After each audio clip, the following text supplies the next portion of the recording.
Okay, so Jody, thank you for talking to me and the students at Waterloo. This is very valuable to us to really just get a practical sense of what supply chain is all about today. Can I just start by asking you to describe your job as the Director of Global Supply Chain at Apotex, what it involves and what you're responsible for? Sure. Yeah, Apotex is being the largest pharmaceutical manufacturer in Canada is pretty large, so the supply chain is very long. So for my specific area of supply chain, it deals with the scope around raw material procurement and planning.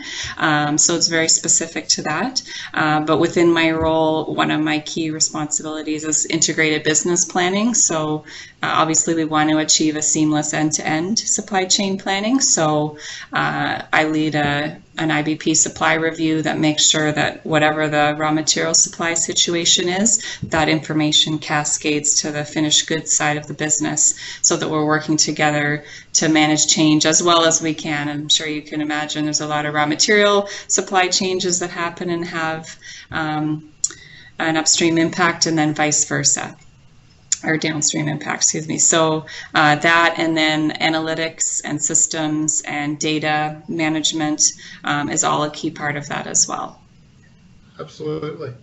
And, to me, that's very important. But as far as Apotex are concerned, how strategically important is supply chain to them? How much does the work that you do impact the overall performance of the business? Well, I'd say it's critical, and probably every area of the business should rightly say that it's critical, because we all are a big jigsaw puzzle and we can't work without one another.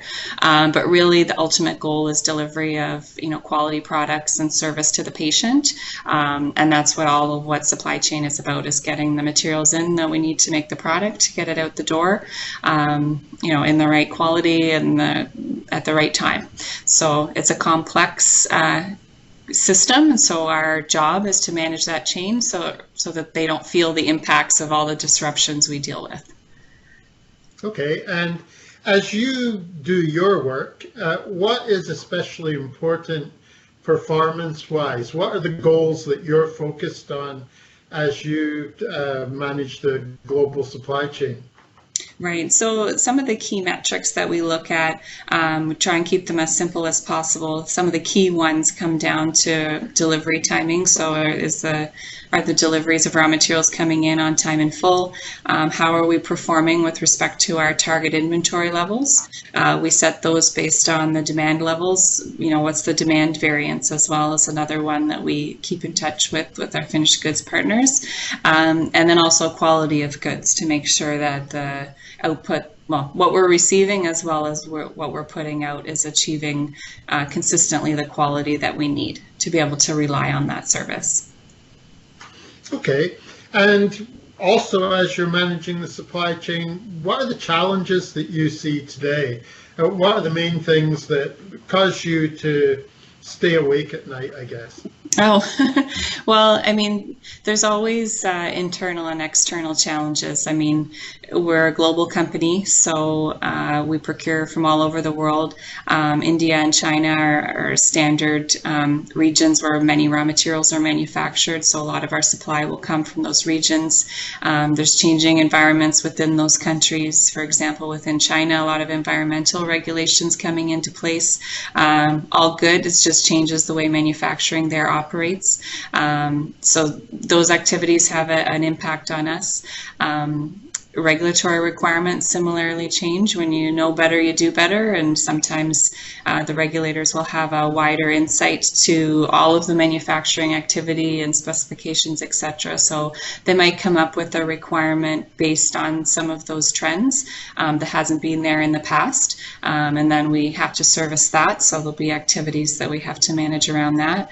And internally, Apotex is a pretty big company as well, so managing, small volume products, large volume products, some that were exclusive, some that we have very small market share, kind of dictates the terms of our agreements with suppliers as well. Some might be just supplying us a couple of kilos of product every few years, and then others it's many tons. So managing a really large supply base to support a large portfolio. So you've got a wide range of materials that you're managing the supply of from a wide range of countries with a wide range of demand patterns, I guess, for those different products. So that's obviously a lot of complexity, and that's changing, that you seem to indicate that that's changing reasonably quickly in some cases. How do you deal with more quickly changing demand and supply? Do you use forecasting? Do you try to achieve flexibility in your supply? How do you deal with that? Yeah, it's absolutely both. So we operate in a lot of markets. Each one will have their forecast unique to their market, and each one will also, there's always ad hoc requests or something's changing, and now maybe there's an opportunity that we want to explore, or the opposite can happen as well. So it's built into standard operations to be reviewing those items on a weekly or monthly basis, depending the forum, to make sure that we're always in the best position to be able to meet the market need. And if that means some modifications to scheduling, we'll assess that and determine where it makes sense to do it and where it makes sense to not do it. Okay, and would you say things are getting more complex at the moment? Is forecasting becoming more difficult, or is it not changing? You know, we hear the world is changing more quickly today. You know, is that something that impacts you? Well, I mean, it's today that we're talking in mid-April is an interesting time to ask that question because of the COVID-19. You know, it's a good example of a type of event, but there are many smaller events that can happen that trigger a similar, just on smaller scale change, where yes, something will happen, there's a need for a specific product or theories of what products might work to service the need. And so you'll see fluctuations in demand by product, and sometimes it's a volume change where you know, there's buying patterns that are changing as a result of what's going on. Okay, and how has globalization impacted your supply chain, and how have you responded to that, or what has changed about what you've done? Well, Apotex, having had such a long tenure, has been a global company for a very long time. So in some sense, there's not a lot of change, other than to say, obviously, each market has its own dynamics. So to remain competitive in those markets, we, you know, want to make sure we're always in a good position to be able to continue serving those markets, and manage our inventory so that we can do that, you know, as well as possible. Okay, and I mean, certainly with you know, with COVID, we're seeing some industries be more concerned about global supply chains, wanting to bring some of their production home. Is that something that Apotex is likely to be impacted by, or do you think things are likely to stay largely the same in the future? A little bit of both. Apotex is vertically integrated, so we do have our own API manufacturing sites of the key ingredients that go into our products. So we buy our key raw materials from those sites, the internal vertically integrated sites, as well as third-party suppliers. So it's a standard kind of course of business to always be evaluating the portfolio, and where it makes sense to be an internal product, there is that capability. And then where it makes sense to not be, then that supply chain route is open as well. So what you seem to be saying is that while there may be changes in the approach to some degree, I guess, or concerns about the level of security of supply for individual countries, Apotex is in a position where it can adapt fairly easily to those, to the, you know, the requirements changes there might be there. I think so. Yes, absolutely. Yeah, we've set ourselves up to be able to meet those needs, and that's just part of the standard business, you know, approach today, is to be able to be flexible and reevaluate strategies, and we're definitely in a good position with the structure that we have. That's encouraging. You imagine with some companies it won't be so easy, and I'm sure easy is the wrong word for, right, for, yes, for how yes. you It's might never have to easy, deal with but it. yeah. But you feel reasonably comfortable that it's something that is not going to be overly disruptive as far as the business is concerned. It can be executed, yeah, absolutely. Yeah, Anything's possible. It's just a matter of execution, right? That's what it comes down to. absolutely. And so when you talk about execution and the systems that you use, I'm keen to know the extent to which you use a lean approach to managing your operations and supply chain, or whether perhaps there are other principles that you use to manage it.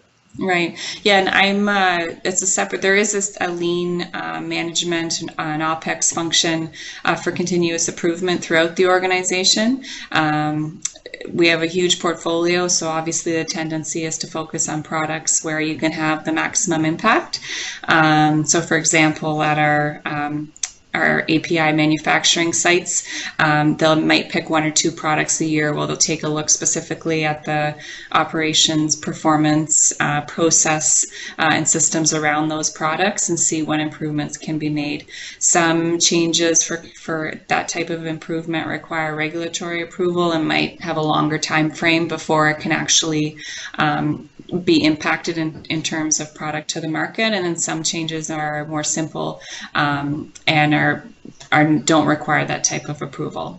But both take place for sure. Okay, thank you. And then the way that you manage your relationships or approach your relationships with your suppliers, this is an area where there can be differences in the way that organizations do this. How do you organize those? What are the principles that you might approach those relationships with, and how do you apply them? Yeah, absolutely. So supplier relationship management is a key part of the business. So historically, we always have quality agreements. We've got purchase order contracts, these standard terms and conditions in place with all suppliers. In more recent years, we've definitely enhanced those programs, segmenting the supplier base. I alluded to earlier how large it is to support the portfolio. So picking the most critical ones, having programs that are specific around those individual suppliers and the products that they're supplying to us, setting up business review meetings and master supply agreements is part of that program to kind of specify the service that we're looking for. Okay, so what you seem to be suggesting there is that you're forming stable, longer-term relationships with suppliers where those work. Right, exactly. And you have measures in place to manage the quality to ensure that those relationships are working well. Right. Okay. Turning then to information technology, it's everywhere these days and in the supply chain as well.